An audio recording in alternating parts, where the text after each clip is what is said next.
Gimana Nyai kabarnya? Baik, alhamdulillah. Siap Nyai, vonis Nyai. Semangat Nyai. Dulu dong.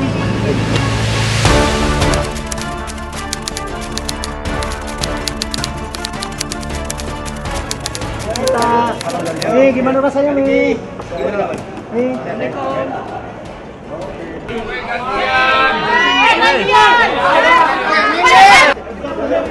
Kata-katanya hari ini Kak. Pendukung juga datang gimana Kak? Menjatuhkan pidana kepada terdakwa oleh karena itu dengan pidana penjara selama 4 tahun dan pidana denda sejumlah 1 miliar rupiah.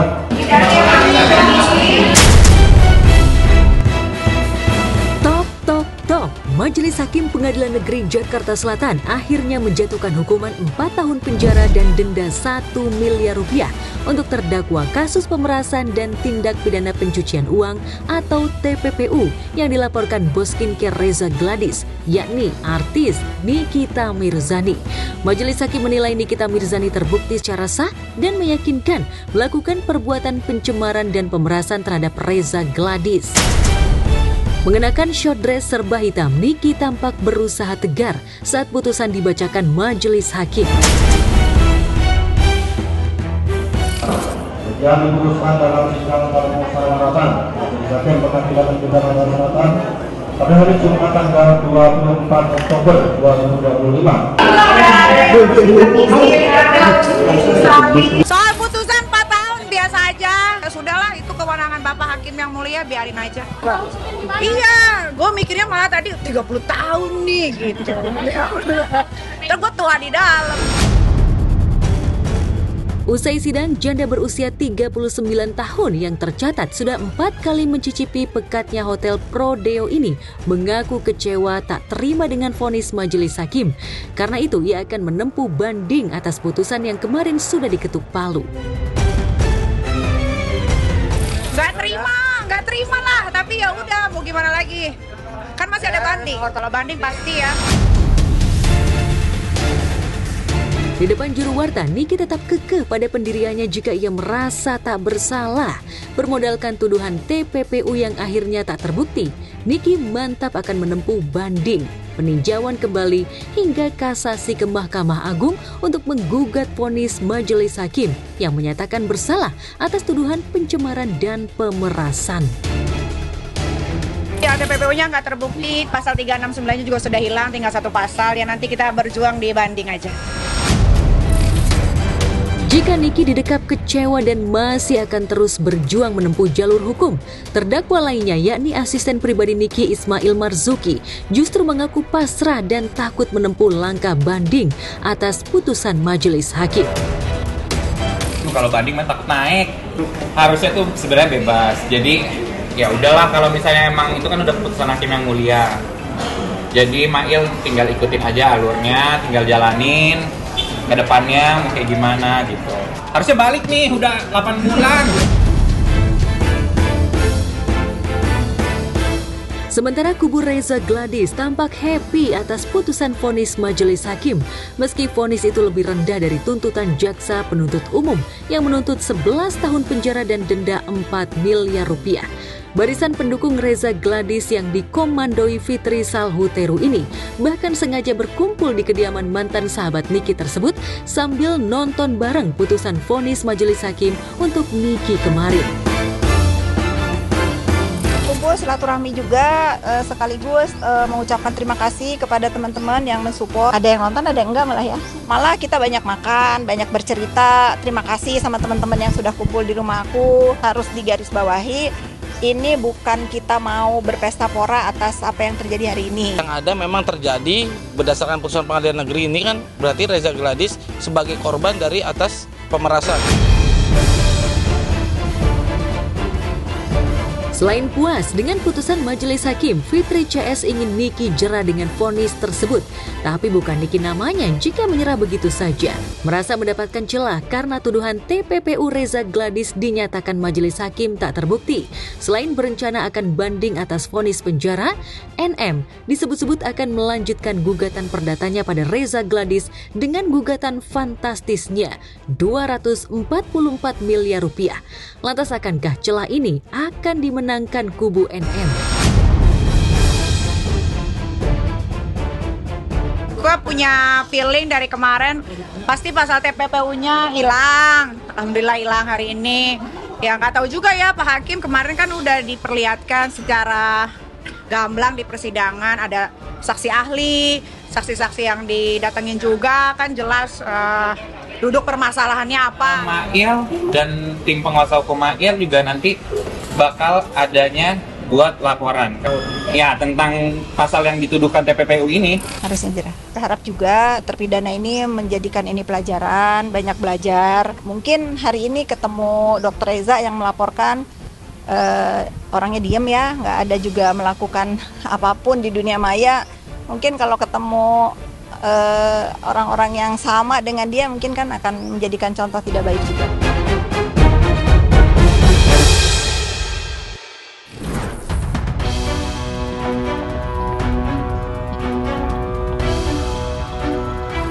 Jika kubu Reza Gladys tampak happy, luapan kekecewaan tampaknya membuncah dari barisan pendukung Nikita Mirzani.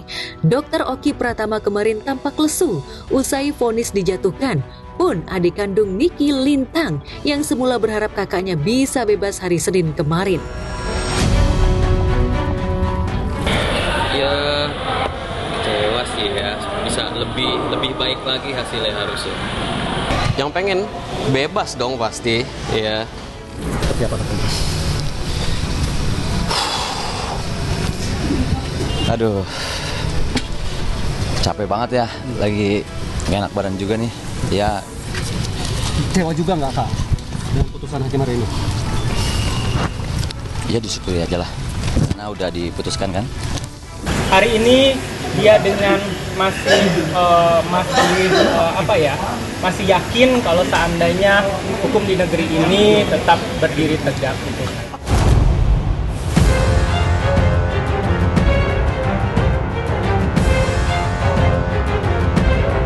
Sepak terjang perselisihan Niki dengan sejumlah pesohor memang bukan hal baru dalam jagat hiburan tanah air. Namun konfliknya dengan bos skincare Reza Gladys seolah yang paling sengit dan memakan waktu panjang. Niki bahkan harus melewati 8 bulan dalam hotel Prodeo sebelum putusan vonis majelis hakim dibacakan kemarin. Ini tanggal 28 ini hari yang saya nanti banget setelah kurang lebih 8 bulan. Akhirnya tanggal 28 ini sebentar lagi. Pada tetap banding juga kah atau seperti apa? Itu nanti PH-nya akan Niki.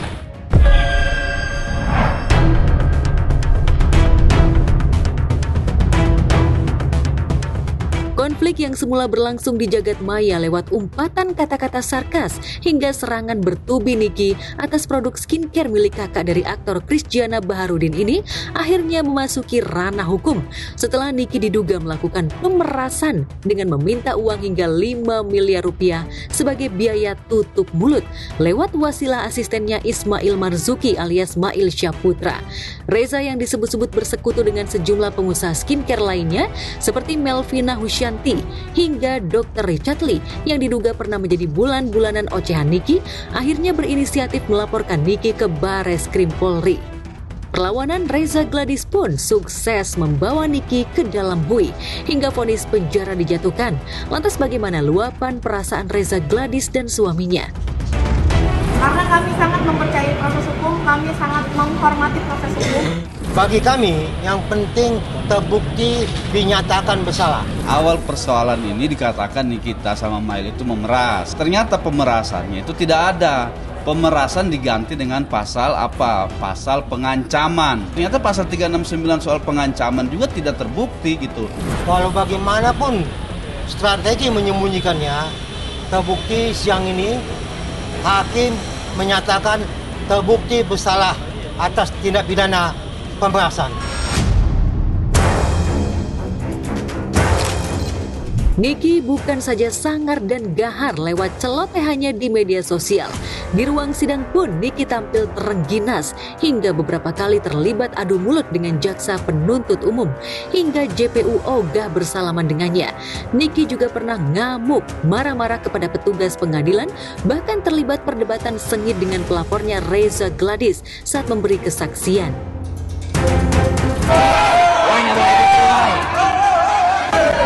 Woi, gak boleh kayak gitu. Pokoknya kalau mau mereka gue ngakak aja udah. Iya, padahal aku yang artis tapi mereka yang jago acting. Saya sangat kagum dengan para JPU, apalagi yang wanita-wanita. Karena kalau bukan mereka, mungkin tidak ada yang bisa berhadapan dengan terdakwa NM. Dengan bulian dan doxingannya, bahkan di detik-detik terakhir pada saat dia membacakan duplik kan masih sempat ngebully ya. Niki bukan saja kerap mencibir hingga meledek JPU. Saking jengkelnya, mantan istri Sajat Ukra ini bahkan melaporkan para JPU ke Komisi Pemberantasan Korupsi karena dinilai tidak melaporkan harta kekayaan mereka ke negara. Tudingan jika jaksa sempat bertemu Fitri Salhuteru pun sempat dihembuskan barisan pendukung Niki di jagat maya. Ada beberapa JPU yang di kasus gua itu tidak mendaftarkan hartanya ke LHKPN. Bukan saja soal perseteruannya dengan JPU yang acap kali mewarnai panasnya ruang sidang. Agar tak terlihat nelangsa di mata musuh-musuhnya, Niki juga kerap tampil glowing, tampil dengan setelan pakaian dan style rambut berbeda. Saat pembacaan vonis kemarin, Niki mengenakan short dress dengan warna hitam, menandai pekatnya vonis yang tak berpihak. Niki seolah sudah tahu jika akan divonis bersalah dan harus lebih lama lagi menghuni hotel Prodeo. Tapi meski pekat menyembul di balik warna dress, toh Niki tetap bisa senyum dengan gaya rambut kepang afro di bagian tengah, layaknya para rapper atau wanita kulit hitam Afrika. Pak, tangannya Pak.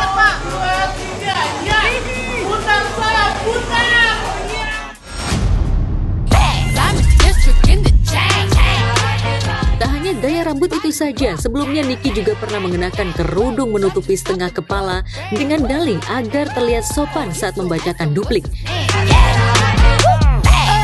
Iya, mantap.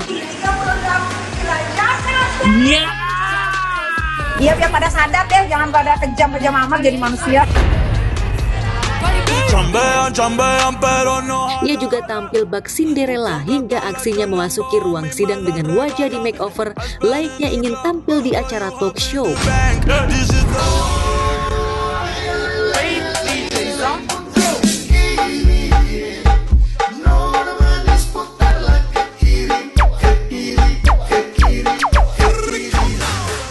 Saya seneng kok kalau ngelihat NM itu keren, datang ke persidangan kan menunjukkan keadaan dia bahwa dia baik-baik saja dan dia happy kan. Dia nggak merasa keberatan ada di dalam tahanan, mungkin dia betah kan. Ya aura dia itu nggak bisa, kita juga nggak tahu ya. Terkadang kalau seandainya dia lagi sedih kayak gitu, kita juga nggak tahu. Kadang dia juga tetap tersenyum kayak gitu. Kita nggak usah berpikir, oh dia terpuruk, oh dia sakit, oh dia happy. Kerap tampil cetar di tengah ancaman hukuman serius itu seolah membuktikan mental dan nyali Niki di atas rata-rata artis wanita lainnya. Di mata lawannya, Niki seolah tak takut meski harus bolak-balik masuk bui. Niki bahkan layak dijuluki Ratu Narapidana karena keberaniannya mengambil resiko ketika terlibat konflik dengan lawannya. Dalam keadaan apapun, jangan pernah patah semangat. Itu yang paling penting, semangat hidup harus ada, semangat juang harus ada. Tuh lihat semuanya, semua bela Niki. Niki udah menang di hati kita semua, di hati masyarakat Indonesia.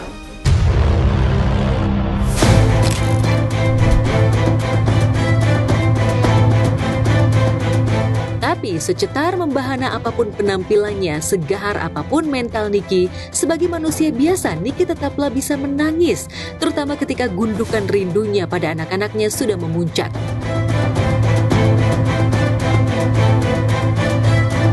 Setelah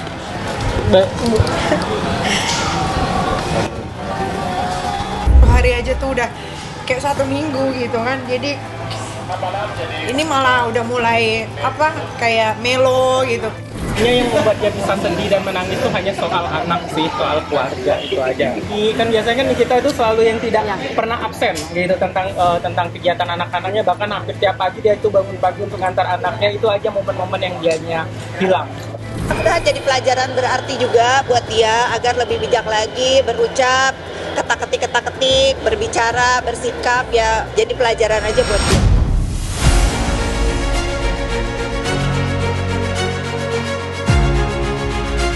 Lantas dengan vonis ini, akankah petualangan Niki sebagai narapidana 4 kali berakhir? Atau Niki akan terus berjuang membalikan keadaan meski dengan taruhan bisa saja hukuman ditambahkan? Ya nanti kita berjuang di banding aja. Mudah-mudahan di banding hakimnya lebih bijaksana lagi. Aku tadi ngasih pesan semangat aja ke kakak. Pokoknya buat kakak ya, semoga minggu depan nanti hakim bisa memberi yang lebih baik lagi, bisa sesuai dengan harapan kita semua lah.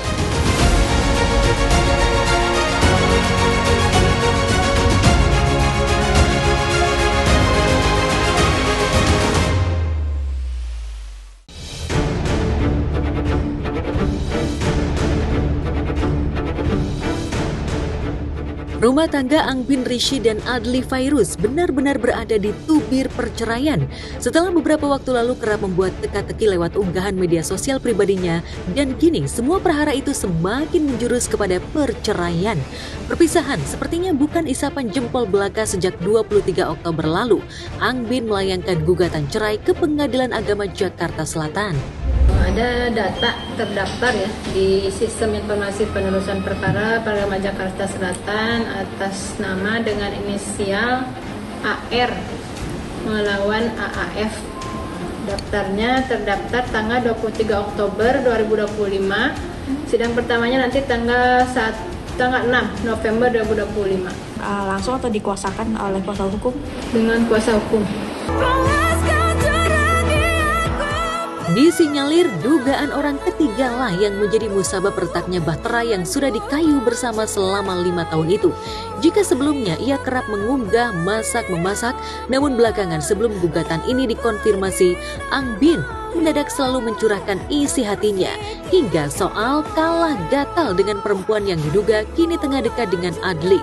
Bahkan di saat menjalani umroh, Angbin juga meluapkan kekecewaannya ihwal jiwa dan hatinya yang hancur dan remuk berkeping-keping. Lantas benarkah alasan orang ketiga itulah yang membuat Angbin memilih bercerai dari Adli? Soal isi sudah dari awal kami sampaikan, kami tidak bisa memberikan informasi tentang isi gugatan. Seolah membalas semua serangan yang dilayangkan Angbin, Adli lewat unggahan terbarunya di laman foto berbagi, ia menyanyikan sebuah penggalan lagu yang ia beri judul Kau Menghilang Sebelum Kita Berpisah. Dalam lagu itu sepertinya Adli ingin memberitahu jika Angbin jangan melulu menghakiminya karena semua kesalahan yang diperbuat lantaran kesalahan itu tak sepenuhnya kesalahan Adli. Ditambah Angbin kini telah pergi padahal statusnya belum resmi berpisah.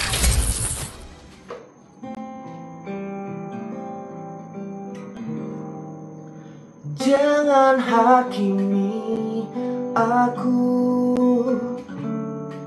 tak sepenuhnya salahku. Jangan hakimi aku, kau tak ada di saat rapuhku. Jangan hakimi aku, dimana cintamu di saat lemahku. Kau menghilang sebelum kita berpisah.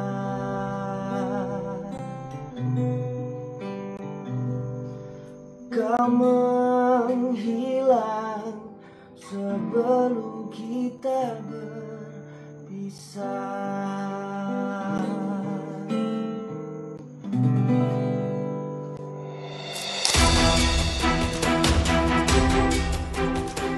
Lantas benarkah sudah tak ada lagi pintu islah antara Angbin dan Adli? Benarkah kemesraan yang selama ini diberai bersama seketika luntur? Dan benarkah apa yang dilakukan Adli sangat fatal hingga membuat Angbin sulit membuka pintu maaf? Dan akankah Adli bakal sekuat tenaga mempertahankan rumah tangganya dengan Angbin saat sidang mediasi mendatang? Sangat disayangkan jika perpisahan itu terjadi, apalagi tak mudah keduanya menikah lantaran sempat ditentang oleh keluarga khususnya ibu dari Angbin. Perjuangan keduanya untuk bisa menikah akhirnya sia-sia jika akhirnya berakhir juga. Sidang pertama nanti tanggal 6 November 2025, itu sidang pertama. Mediasi itu. Kalau dua-duanya hadir, mediasi. Kalau satu tidak hadir, maka dipanggil.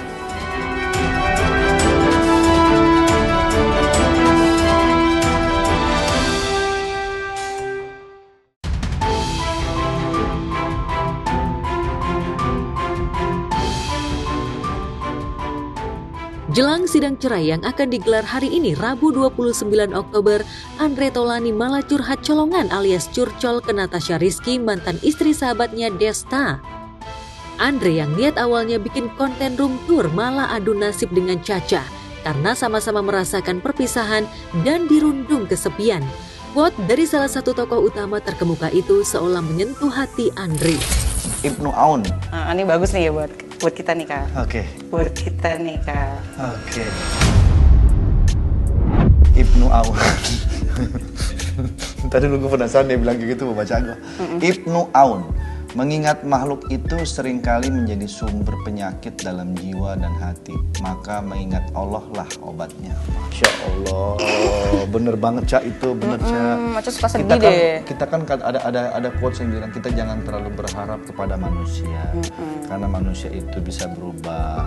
Jadi berharaplah hanya kepada Allah. Banget sih Kak. Ya kan? Kak ngerasa nggak sih? Betul. Dari semua channel YouTube Kak Andre kayak ini paling kultum deh. Aku udah sepi sekarang Cak. Aku juga sih Kak, aku juga kayak ngerasa. Gimana kalau kita rame-ramein aja? Apa kita sama-samain aja? Kita sama-samain biar gak sepi. Quote-quote yang ada di rumah Caca membuat Andre terinspirasi. Apalagi semua quote itu seperti berkaitan dengan kehidupannya saat ini yang tengah diterpa prahara rumah tangga. Quote tersebut seolah menjadi alarm agar hidup terus berjalan meski di tengah badai prahara. Soalnya kan daripada sedih mulu, tulis aja jangan sedih dong gitu. Kayaknya aku udah gak ada rasa sedih Cak. Oh, aku gitu. udah berdamai gitu. Jadi udah yang ada sekarang tinggal memotivasi diri aja supaya lebih baik aja gitu. Yang menarik, dalam room tour itu Andre kerap mencuri-curi kesempatan. Bahkan ketika Andre menyinggung soal arah kiblat yang menjurus pada arah hidup, Caca seperti menghindar. Tak ayal Andre dan Caca yang dianggap punya chemistry, netizen langsung menjodoh-jodohkan mereka berdua. Saya mau bikin buku. Oh gitu. Iya. Ini sepertinya saya familiar untuk dengan kata-kata ini ya. Kebetulan saya pengen bikin buku gambar. Iya, buku gambar kan kosong Pak Andre. Ini kan tinggal diisi. Oh iya juga. Sama seperti kehidupan, kita memulai hidup baru dengan sesuatu yang kosong, tapi kita... Bener banget. Emang kalau ada yang ngarahin tuh lebih enak sih. Iya. Bang Andre. Jadi kita nggak terombang-ambing kan? Betul. Bingung soalnya. Bingung soalnya. Banyak quotes ya, baru mulai nih. Kayaknya memang konten sidak kali ini banyak banget ini ya, apa namanya, ilmu-ilmu dan quotes-quotes yang bisa kita. Iya, dari Kak Andre nih. Ini lihat tuh. Sementara Andre curcol dengan Caca jelang sidang, Erin Taulani malah kepergok buka hijab saat liburan di Tokyo. Lantas mungkinkah alasan Erin buka hijab karena masalah rumah tangganya?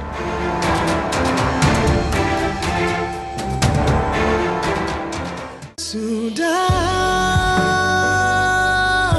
kini ku melepaskan cinta. Rumah tangga komedian Bedu dan Irma Kartika Anggraini tak bisa diselamatkan lagi. Bahkan orang terdekatnya yang menjadi saksi jika bahtera Bedu dan Irma yang dikayu bersama selama 15 tahun itu bakal karam dan sudah tak bisa diselamatkan lagi. Apalagi perselisihan itu semakin kerap terjadi. Kalau saya pribadi melihat Bedu dengan istrinya masih baik, karena emang masih ada anak ya. Tujuannya cuma anak aja sih Bedu. Kalau untuk bersatu lagi udah enggak. Oh, masalah. Oh enggak ada masalahnya, pokoknya dia ya intinya sama-sama udah nggak cocok. Tapi dari keluarga upayanya untuk menyampaikan udah hampir setiap kali mau melaju kemari juga kita udah remen, tapi dua-duanya udah baik, pokoknya dua-duanya sama-sama baik. Kayaknya baik jadi teman nanti kayaknya. Kayak teman, kayak mendingan teman kayaknya mungkin. Tadi seperti yang diceritakan oleh kakaknya, semuanya sama-sama baik, tapi kayaknya jadi suami istri nggak bisa. Kalau suami istri nggak akur, tapi kalau berteman akur gitu. Nah itu aja, karena dua-duanya sama-sama baik. Ipar Bedu yang menjadi saksi mendukung keputusan Irma dan Bedu untuk berpisah. Bahkan mereka menganggap jika Bedu dan Irma bakal cocok jika keduanya menjadi teman tanpa ada ikatan. Begitu damai sih saya terbuka, damai sebagai sahabat teman. Nah, saya hanya ingin terus dan ingin ya pintu damai terbuka bukan berarti kita kembali ya. Saya hanya ingin terus masuk ke pintu taubat. Karena saya ingin terus bertobat atas kesalahan-kesalahan yang pernah saya perbuat. Banyak banget kesalahan saya yang pernah saya perbuat. Jadi saya ingin bertobat lah. Keduanya sepakat untuk berpisah sebagai suami istri. Namun keduanya tetap berkomitmen untuk bersama-sama membesarkan anak. Bahkan Bedu juga masih sering bertemu dengan anak-anak karena ia tak ingin kasih sayangnya putus. Bang Ima baik, semuanya baik. Mas Bedunya juga baik, keluarga juga baik semuanya. Kita gimana ya untuk keluarga, yang penting mereka masih baik-baik aja gitu. Ya doain aja lah untuk kedepannya mereka masih terus baik-baik aja. Untuk anak-anaknya juga ya. Kita sama-sama sepakat dari awal kan ya untuk selesai dengan baik gitu. Makanya semuanya ya saya pribadi mohon doanya bagi saya semoga ini proses ini dipermudah dan diperlancar untuk kebaikan kita masing-masing.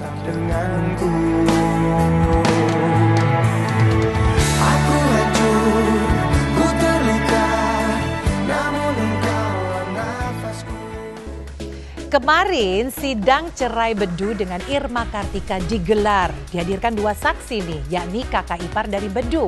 Kita sebenarnya masih berharap ya Bedu dan Irma bisa rujuk, mengingat hubungan keduanya masih baik-baik saja. Tapi pasti keputusan akhir dan yang paling bijaksana sudah dipikirkan matang ya oleh Bedu dan Irma. Tapi yang paling terpenting nih, jangan sampai anak-anak menjadi korban. Sementara itu Pengadilan Agama kayaknya lagi hektik nih pemirsa. Gosip perceraian Angbin dengan Adli Fairuz yang ramai dibahas terbukti menjadi fakta. Angbin gugat cerai Adli Fairuz. Syok juga ya, meskipun sebelumnya Angbin kan kasih banyak clue ya di media sosialnya. Lalu benarkah nih orang ketiga yang menjadi salah satu faktor pemicu Angbin gugat cerai Adli? Cuma mereka yang tahu. Alright, good morning pemirsa. Sudah siap ya pastinya untuk mengupdate kabar selebriti paling hot lainnya bersama saya Donna Arsinta, tentunya hanya di Gospel. Selanjutnya komedian Sule terseret nih dengan isu perselingkuhan selebgram Jule. Wah, kok bisa? Sementara itu Cikita Medi dan Indra Aditya resmi bercerai. Kabar selengkapnya sesaat lagi, stay tune terus hanya di Gospel.